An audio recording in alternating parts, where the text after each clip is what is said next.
നിയമവിരുദ്ധമായി സ്വകാര്യ പ്രാക്ടീസ് നടത്തിയ ഡോക്ടർമാരെ പിടികൂടി വിജിലൻസ്.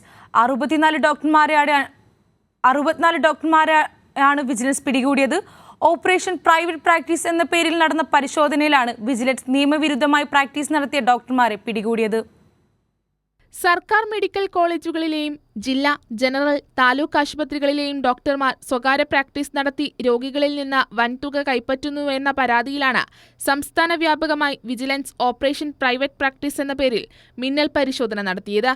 പരിശോധനയിൽ ഡോക്ടർമാർ നിയന്ത്രണങ്ങൾ ലംഘിച്ച് വാടകയ്ക്ക് വീടും കടമുറികളും എടുത്ത് സ്വകാര്യ പ്രാക്ടീസ് നടത്തുന്നതായി കണ്ടെത്തി. വിവിധ മെഡിക്കൽ കോളേജുകളിലെ നോൺ പ്രാക്ടീസ് അലവൻസ് വാങ്ങുന്ന 19 ഡോക്ടർമാരെയും ആരോഗ്യവകുപ്പിന് കീഴിൽ പ്രവർത്തിക്കുന്ന വിവിധ സർക്കാർ ആശുപത്രികളിലെ 64 ഡോക്ടർമാരെയും നിബന്ധനകൾ പാലിക്കാതെ സ്വകാര്യ പ്രാക്ടീസ് നടത്തുന്നതായി കണ്ടെത്തി. വീടിനോട് ചേർന്ന ഡോക്ടർമാർക്ക് സ്വകാര്യ പ്രാക്ടീസ് അനുവദനീയമാണ്. എന്നാൽ ഇതിനു വിരുദ്ധമായി വാടകയ്ക്കെടുത്ത കെട്ടിടങ്ങളിലാണ് സ്വകാര്യ പ്രാക്ടീസ് നടത്തുന്നതായി കണ്ടെത്തിയത്.